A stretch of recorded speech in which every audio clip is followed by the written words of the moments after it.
खबरों में बढ़ेंगे आगे। अगली बड़ी खबर आपको बताते चले, माफिया अतीक की दबंगई की एक और करतूत। करोड़ों रुपए की प्रॉपर्टी को लिया था कौड़ियों के दाम में। न्यूज नेशन पर अतीक के पीड़ित परिवार ने इससे लेकर खुलासा किया है। 30 करोड़ की जमीन की रजिस्ट्री 25 लाख में कराई गई। डरा धमका कर कोल्ड स्टोरेज पर कब्जा किया गया और अतीक ने उठाया भाइयों के पारिवारिक झगड़े का फायदा। तो माफिया अतीक की दबंगई की देखिए एक और खबर सामने आई है।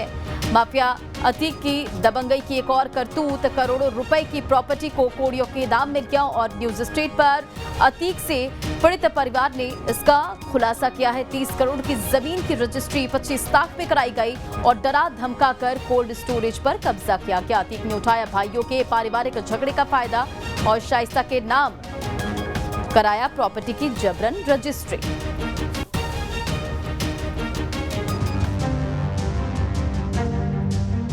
सरकार से भी दबंगई किया, ये पीड़ित करके लिया है, कोई पैसा नहीं दिया, फर्जी चेक दे के लिखा लिया है, तो उसका चेहरे धमकी है।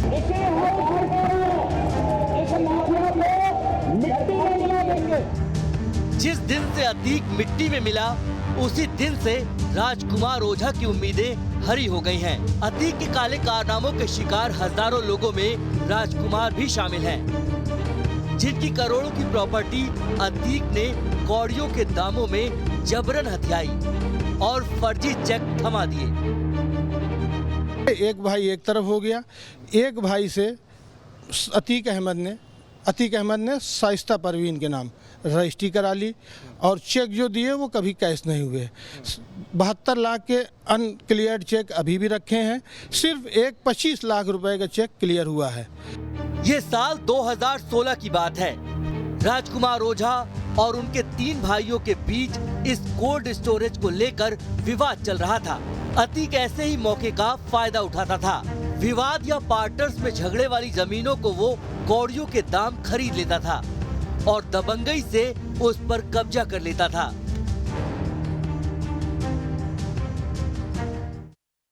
दबंगई के बल पर 4 भाइयों को डरा धमका करके अतीक अहमद ने उस कोल्ड स्टोरेज को अपनी पत्नी शाइस्ता परवीन के नाम पर ट्रांसफर कराया था।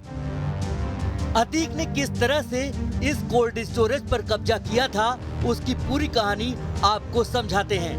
ये कोल्ड स्टोरेज 4 भाइयों की साझा संपत्ति थी। 4 भाइयों के विवाद के बाद सरकार ने 2016 में एसडीएम को इसका रिसीवर बना दिया। उस दौरान प्रदेश में अखिलेश यादव की सरकार थी। अतीक ने 4 में से एक भाई से प्रॉपर्टी अवैध रूप से खरीदी। करीब 30 करोड़ रुपए का कोल्ड स्टोरेज का सौदा केवल 6 करोड़ रुपए में कर लिया। 4 में से एक और भाई से भी अतीक ने जबरन सौदे पर दस्तखत कराए। इस कोल्ड स्टोरेज की रजिस्ट्री अपनी बीवी शाइस्ता के नाम कराई। सौदे के नाम पर अतीक ने जो चेक दिए उसमें से केवल 25 लाख रुपए के चेक ही कैश हुए। एसडीएम के रिसीवर होने के बावजूद इस कोल्ड स्टोरेज पर अवैध कब्जा कर लिया। अतीक ने दबंगई से इस कोल्ड स्टोरेज का नाम बदल दिया। राजकुमार शरद कुमार शीतगृह का नाम किसान शीतालय कर दिया। राजकुमार जिस कोल्ड स्टोरेज की बात कर रहे हैं उसे योगी सरकार 2021 में ही बुलडोजर से मिट्टी में मिला चुकी है। 3 हिस्सेदार जो थे उनको भी एक भाई जो 3 हिस्से जिसके पास थे उसको भी डरा धमका के लिखा लिया। और ना तो वो कोल्ड स्टोर, ये 2016 में सपा सरकार थी तब, जब ये विवाद हुआ, जब स्टोर एसडीएम के रिसीवर नियुक्त हो गया तो बिना रिलीज हुए ये कैसे ले लिया दबंगई से। बिना शीतालय का लाइसेंस भी इसके नाम नहीं हुआ। शीतालय किसान शीतालय के नाम से नहीं था, वो राजकुमार शरद कुमार शीतगृह के नाम से था। बाद में जब ये वहाँ गया लाइसेंस लेने तो इसको लाइसेंस भी नहीं मिला। अतीक के आतंक के आगे तब की सरकार और प्रशासन भी चुप रहते थे और उसके हौसले इतने बढ़े हुए थे कि वो किसी नियम कायदे की परवाह नहीं करता था। किसान शीतालय के नाम से 3 साल तक उस स्टोर को चलाया, ना उसका पैसा एसडीएम फूलपुर के यहाँ जमा किया, ना उसकी कोई कमाई, कोई हिसाब नहीं दिया।